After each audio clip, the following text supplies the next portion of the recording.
Hi everyone, my name is Sarah Mari. I'm one of the librarians at Portland Public Library in Portland, Maine, and I'm here today to continue reading The Year of the Rat by Grace Lin. This book is published by Little Brown and Company, and we're going to pick up where we left off with Chapter 8, Melody's Fate. You can see the picture of the school and of Melody's incomplete report card. When I went to school on Monday and saw Melody, I knew she had bad news. Her face looked like it did when we lost the science fair. My parents said we're going to move, she told me. My dad said it's too good an opportunity to pass up.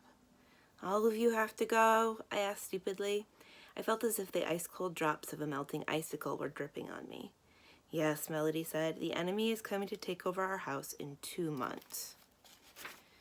2 months? That's too soon, I said. You'll miss everything. The last class project, your report card. You can't go. I know, Melody said, kicking the dirt with her feet, but my parents said that some things can't be helped. My dad has to be there when the job starts. I can't believe it, I said. Maybe my parents can talk to your parents. Maybe they could get them to change your mind. Okay, Melody said hopefully. I know my parents could talk to them, I said, and the more I thought about it, the more sure I was. The Year of the Rat is about changes, so maybe it's about changing their mind, too. But when I talked to Mom and Dad about it at dinner, they didn't say anything I wanted them to say. If Melody's parents want to move, Mom said, it's their business. We will miss them, but we can't tell them what to do. Why not, I asked. My frustration bubbled inside of me like boiling soup. Why can't you talk to her parents? I don't want Melody to move. Pacey, Mom said, calm down. Just because Melody is moving doesn't mean you can't stay friends with her. It's not fair, I said. Can't we do anything to change things? I remember what Melody's mom said about the Year of the Rat. Mom said, it's time for the new beginnings and changes. I hate the Year of the Rat, I said, and Melody resolved to stay in New Hertfordshire. One of her resolutions is already broken. Well, Dad said, you'll have to be resigned to your fate. It looks like moving to California is Melody's fate, and no resolution can fight that. Chapter 9, Moving Melody. It's a picture of them packing Melody's books. After that, everything seemed to change. Melody couldn't come over as much anymore because she had to pack up her stuff. One weekend, while Dad played golf and Lissy went to the mall, Mom, Kiki, and I went over to Melody's house to help them pack. Mrs. Pan and Sandy Pan came over to help too. The Pans were another Taiwanese family that we knew. Sandy was Kiki's friends. They lived in Syracuse, which is an hour away from New Hertfordshire, so we didn't see them that often. If Melody hadn't been moving, packing would have been fun.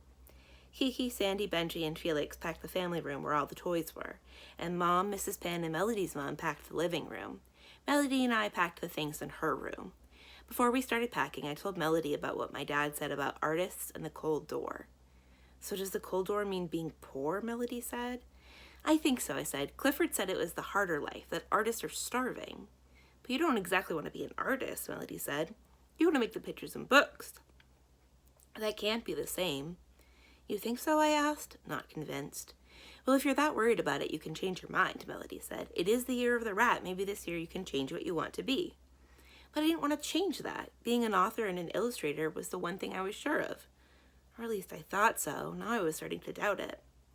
Are you two packing up there? Melody's mom called. Make sure you work and talk, not just talk. Melody and I looked at each other guiltily. Yes, Melody called back as I giggled. We filled lots of boxes. Don't fill them all with your books, Melody's mom said. You have too many. Give Pacey some of your books, maybe half. I was kind of excited when I heard that. Melody and I both loved books, and she had lots of good ones. I liked getting half of them. It was easy for me to choose books that I wanted. It wasn't so easy for Melody, though. Can I take this one? I asked, pointing at one book. No, I love that one, Melody said. Pick a different one.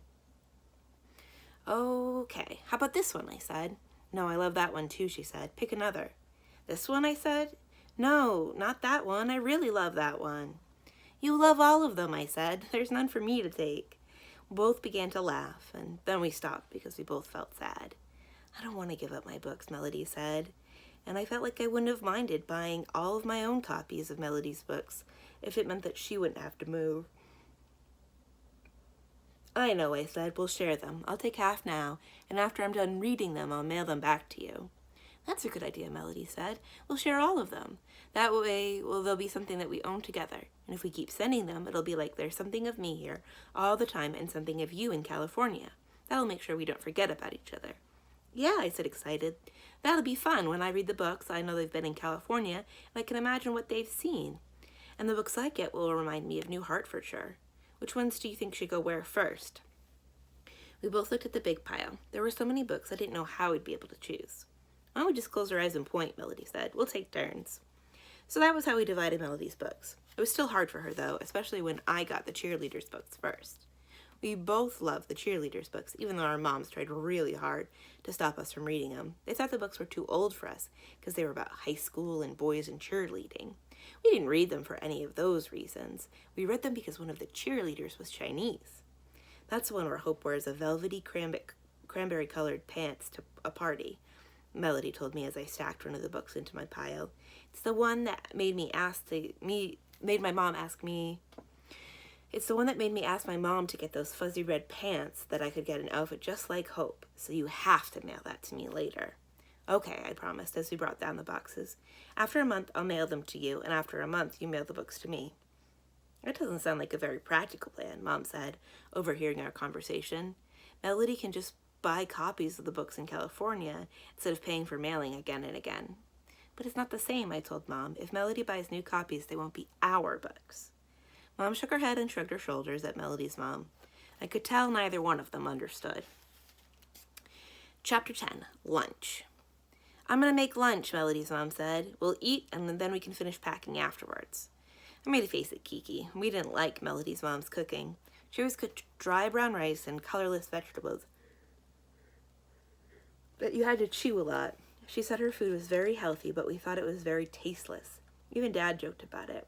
When I eat over at Melody's house, I eat like a horse, he said, because Melody's mom makes me eat grass. Today's lunch wasn't going to be any different. I watched Melody's mom dump brown rice grains into the rice cooker and prepare the vegetables in plain water. The water was just starting to bubble when Felix came in the room. Mom, Felix said, we need more boxes. We've run out so soon, Melody's mom said. And we still have so much left to pack. I better get some more later. Why don't you get some more now? We'll finish the lunch and it'll be ready in time for when you get back. Oh, that's a good idea, Melody's mom said. It's almost done. The vegetables just need to steam for another couple of minutes. As soon as the door shut behind Melody's mom, Mrs. Pan and Mom looked at each other. Quad ye Dan, Miss Pan said, quickly, before she comes back. They raced to the kitchen. I'll brown the garlic, Mom said, grabbing the oil. Let's hurry. Yes, Mrs. Pan said, taking out the salt, soy sauce, and oyster sauce. I'll add the seasoning. Quickly. The rest of us laughed as we watched them cook the lunch with very unhealthy ingredients.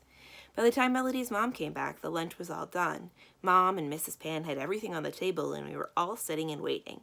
Melody's mom came into the house and smelled the roasted garlic and oil and wrinkled her nose but didn't say anything. Mom and Mrs. Pan tried to look very innocent as they served the stir-fried vegetables and fried rice. Melody's mom didn't say a word. She just sat down at her place and started eating. We all watched her take her first bite. She said. Pretty good. And then everyone burst into laughter. Chapter 11, Resigned to Fate. Here's a picture of Pacey and Melody in art class.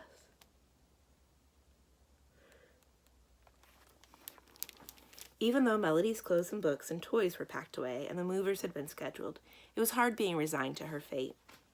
Winter softened into spring, and the icy cold water dripped from our roof like a string of pearls. Every day we counted seemed to slip by until finally it was Melody's last day of school. On her last day we had art class, and Mrs. Valente, our art teacher, finally gave each of us a special paper to use for our poem quilt square. Everyone was writing a poem and drawing a picture on the paper, and afterwards, somehow, I think using the computer, Mr. Valente was going to take all the paper squares and make them into cloth squares. Then he was going to sew the cloth squares together to make our class quilt. We'd hang it in the classroom for the rest of the year, and after that it would hang in the cafeteria in remembrance of us. I thought it was a little funny that Mr. Valente was going to sew the quilt. I always thought that quilts were sewn by old people with gray hair and glasses, like the people we read about in the Revolutionary War. Mr. Valente had big shoulders like a football player, and a fuzzy mustache that looked like a brown caterpillar. I didn't think he looked like someone who should sew a quilt. Melody didn't agree. Grandmothers and old ladies make quilts as blankets, she said. Our quilt is going to be art, so anyone can sew that, especially an art teacher. Melody wrote the best poem ever for her quilt square. I wish I could write poems as good as hers. Her square looked like this. As I was waiting for the bus, the rain came down on me. Without an umbrella, there I was. It rained so hard I couldn't see. Mine looked like this. I wish I was a star so that I could shoot very far and everyone could see in the night sky me. So there's Mr. Valente sewing the quilts, Melody square, and Pacey square. I kind of copied how Melody rhymed C and me, but no one seemed to notice. Anyway, the project was taking a long time. It seemed like we had been working on the quilt squares for weeks and weeks. Ms. McGowan made us fix our poems many times, and Mr. Valente made us do 2 practice rounds before he finally gave us the special paper for the quilt. I'm not going to be able to finish my quilt square, Melody said. Her face wrinkled, and I could see her eyes shining with unhappiness. Everyone is going to keep working on the squares next week, and I won't be here. You could probably take it with you, I said.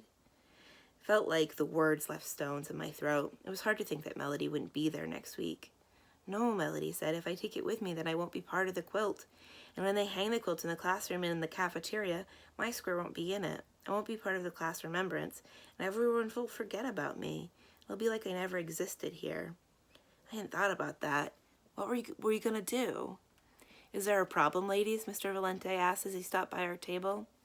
Melody's not going to be able to finish her square by the end of class today, I told him, and she's moving this weekend. Oh dear, Mr. Valente said. Going to California, right? Can I come in at recess and finish my square? Melody asked in one breath. I'll even stay after school to finish it, please.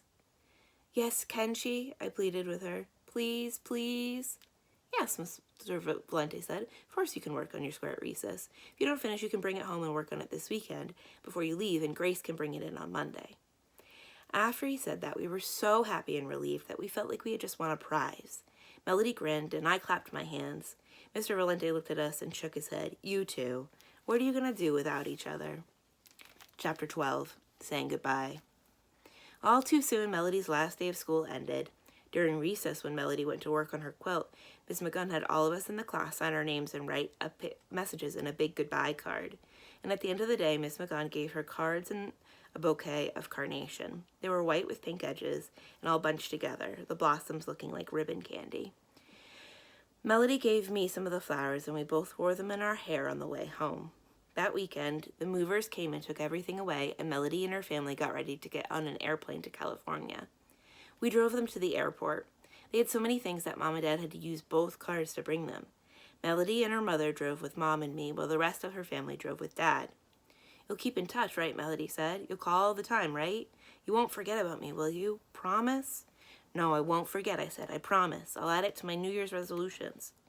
Good, Melody said. I'll add not to forget about you to my resolutions. Anyway, we have our books, I said. Those will make sure that we don't forget. There are the boxes and the moving truck and the flowers and the card and the girls with the flowers in their hair. Yeah, Melody said, if we keep sending the books, it'll almost be like we're reading them together. Almost, I said. But I knew as I watched her wave goodbye in the airport, it wouldn't be the same as if we were together. It wouldn't even be almost the same. Everything would be different now. Are you sad that Melody's gone? Mom asked as we drove back from the airport. I shrugged. I didn't want to say anything. I could feel the tears burning in my eyes, and I was afraid if I said anything that they would start falling. And I was too old to cry just because a friend moved away. It's okay to cry, Mom said. I know you'll miss her. I'm not crying, I said crossly, wishing Mom didn't always know everything. I'm not a baby. Crying because you miss something doesn't have anything to do with how old you are. When I left Taiwan, Alma cried so much that my sisters and I still talk about it. Really, I said. Even though I felt miserable, I was curious. She must have cried a lot. My Alma, your great-grandmother, and I were very close. I was her first grandchild, so she spent a lot of time with me. She walked me to school every day, fed me, and washed my clothes. When we had fish for dinner, she would save me the eyes, the best part, like glittering diamonds to eat. Even when I grew older, I was her favorite. Whenever she won at Mahjong, she would secretly beckon me to her room and give me a special treat of candy-covered berries or tea-colored cakes filled with soft, sweet bean paste. And when I decided that I wanted to grow flowers, she encouraged me, even though everyone else thought it was a waste of time. It's a lot of work to take care of plants, my parents said. Make sure you don't neglect your studies. Wouldn't you rather go out and do fun things, my sister and brother asked, than spend all your time taking care of plants? Why don't you grow some roses, Amma said, slipping me some money. I know you like those best. Now, in our house in Taiwan, it was an apartment building, a cardboard-colored rectangle with many levels. Cement surrounded the house, and instead of buildings shadowed us. Instead of blades of grass, people and cars and signs guarded the road. So since there were no place for me to grow anything around the house, I grew flowers on the roof. I balanced pots in my arms and dragged bags of soils up the stairs. Every day I watered and dug and planted, and in the summer, when everything was in full bloom, Amma would come up and admire the flowers. When I left Taiwan to come to the United States, I was sad to leave my garden. Even though my brother and sister said that they would take care of it, I knew it was not important to them, and they would soon forget. But I hadn't considered Amma's devotion. My departure was heartbreaking for her, so whenever she saw an old shoe or a book I left behind, she would weep. And when she saw my siblings ignoring my garden, she decided to take care of it for me. So even though Amma's feet had been bound, the horrible and painful old tradition of deforming a girl's feet to make them small, she climbed 4 flights of stairs to water and prune my garden. Her arms shook as she carried the pails of water, and her tiny throbbing feet burned as red as the brightest rose. But those were small concerns to her. She cared for each plant, lovingly brushing the leaves and patting the soil. Sometimes she poured water in their pots. She would remember the happy times together, and tears would fall from her face. When I came back that summer to visit, Amma was so happy to see me. I took care of your garden, she told me. Come and see. I was stunned. The roof seemed to be blazing with flowers. The blossoms were larger and brighter than they ever had been before. The roses were especially beautiful. They were so brilliant they seemed to almost grow. Everyone came up to admire them. Isn't this amazing? I exclaimed. When I was here, the garden didn't bloom like this. These flowers are so beautiful. You know why, my mother said? It's because Amma watered them with her tears. So you see, Mom said, even the oldest person cries when she misses someone. I nodded and looked out the window as a tear rolled down my nose. Chapter 13. School without Melody. After Melody left, I thought everything would be over and life wouldn't go on. But it did. I still took the bus to school. Miss McGunn kept giving out homework and spelling tests. Lissy kept complaining about her hair. Kiki kept asking for Barbie dolls. Dad still went to work and Mom still made dinner. But it was odd. In school, Mr. Valentine finally sewed our poem quilt and we hung it in the back of the room. He put Melody's and my squares right next to each other. When I saw it, I felt happy and sad about that at the same time. Happy because I knew that we'd be remembered in school together forever, but sad because it reminded me that Melody was gone. But I missed Melody the most when Miss McGonn told us about the last project of the year. Our last project is going to be a free project, Miss McGonn said. I want to finish our study of the Vikings up by having all of you choose your project. What do you mean choose your project? Becky said. I mean, you can do whatever you want as long as it's about the Vikings. You can build model Viking ships, you can dress up like a Viking and tell us about anything you want, Miss McGonn said. You can have a partner or work by yourself, whichever you prefer. But remember, if you have a partner, I want to see double the work. When Miss McGonn said that, I felt myself drooping in my seat. Usually I loved when we got partner projects, because that meant Melody and I could work together. But now as I looked at Melody's empty desk, I felt lost. Hey, do you want to work with me and Charlotte? Becky asked. We're going to build a Viking ship out of candy. Miss McGonn would probably let us 3 be partners. I shook my head. I didn't want to make a Viking ship out of candy, and I didn't want to be a third partner either. I don't know. I said, I'm still thinking about what I'm going to do. Aren't you going to make a book? Charlotte asked. You always make a book. That was true. Ever since I had found my talents and decided I wanted to be an author and illustrator, I made a book for every school project. No matter what the topic was, I made a book. For the science fair, I made a book about clouds. For geography class, I made a book about West Virginia. Even the salesperson at my local copy store, where Mom got my books bound, knew us. He always smiled when we walked through the door and said to me, "Another masterpiece?" I'm not sure, I told Charlotte. Maybe. Really? Becky said. Well, if you don't make a book, you should make a candy boat with us. I watched the 2 of them in their seats, planning their boat. I felt confused. Maybe I should be a third partner with Charlotte and Becky and make a candy boat. But it just didn't feel right. But then nothing felt right, not even making a book. Maybe wanting to be an author and an illustrator was another thing that was going to change. Chapter 14, Dunway. Did you know, Becky told me that day at recess, there's a new boy in Miss Sherman's class. He's Chinese, like you. Suddenly I remembered the Chinese family that took Melody's house. The enemy, they were here. I tried to stay calm. Oh, really, I said. Well, Becky cocked her head. He's not exactly like you. He's from China and he doesn't speak any English. Everyone thinks he's weird. Weird how? I asked. Audrey said that when Mrs. Sherman came into the room, he stood up like he was in the army. And he's always bowing his head like there's something wrong with his neck. Becky said, his name is Dunway Liu. Look, they're already making fun of him. I followed Becky's pointing hand across the playground. Yes, there was an Asian boy. Kurt and Rich were with him. Kurt and Rich were always trying to be funny and would pick on people. They would yell fire at Jenny Hansen's red hair and say it burned them, or call Joey Ellie Smelly Ellie and pretend that he smelled bad. When they were in kindergarten, they used to stretch their eyes with their fingers and chant pretend Chinese at me. I never said anything, and after a while it got boring for them, so they stopped. No one remembered that now, except for me. Dunway was an easy target. It wasn't just because he was new. He did look weird, although I wasn't sure why. He didn't have strange hair or crazy clothes, but there were all these small things that weren't right. His pants were a little too short, and his socks just seemed too white. His jacket matched brand new sneakers, and he carried a lunchbox instead of a brown paper bag like everyone else did. These were just little things, but somehow all those little wrong things make him stick out like a big mistake. Even though I had been ready to hate him because he had taken Melody's house, when I saw him, I didn't feel that way. Dunway, Richard called out. Which way is the dumbest way? Kurt joined in and a lot of the boys started laughing. Dunway took a look at them and his face turned red. He wasn't dumb after all. He knew they were making fun of him. He shouted something back which no one understood, and that just made them tease and laugh harder. Even though we were far away, I could tell something bad was going to happen.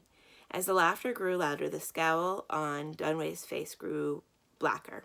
He tightened his grip on his lunchbox and started swinging. Bang! He hit Rich. Bang! He hit Kurt. The boys stopped laughing and they jumped on him. Fight! Fight! Everyone started yelling. Luckily, a whistle cut through the air and a recess teacher ran over and stopped everything. We watched her march all three of them into the school. When they passed us, I saw Dunway look at me with surprise and hope, but I turned away as fast as possible. I felt all mixed up, confused and ashamed and guilty and scared. Even if he was the enemy, I knew the whole thing wasn't right, but I didn't want people to think that I was like him, odd and strange and all wrong. I didn't want everyone to think that we were the same because we were both Asian. Whew, that was a fight, Charlotte said. Kurt and Rich are going to be in trouble. Yeah, Becky said. Those boys were so bad. Doesn't Rich have the cutest smile, though? I looked at Becky and Charlotte in surprise. They seemed excited and almost happy about the fight. Even though they chattered on about how bad Rich and Kurt were, I could tell that they were thrilled by them. They didn't think about Dunway at all. It was almost as if he didn't matter. The fear I felt before seemed to turn into an icy wind howling in my stomach, and suddenly I knew there was only one thing I was not confused about. I didn't want to be like Dunway, without friends, and easily forgotten. Hey, I said to Becky, interrupting their conversation. I changed my mind. I'll be a third partner. I want to make that candy boat with you guys after all. That's where we're going to end today. We'll pick up tomorrow with Fresh Off the Boat, Chapter 15. Give you a little preview of the image. We've been reading The Year of the Rat by Grace Lin, published by Little Brown & Company. My name is Sarah Murray. I'm one of the librarians at Portland Public Library in Portland, Maine, and I hope to see you again soon. Bye. Thanks for listening.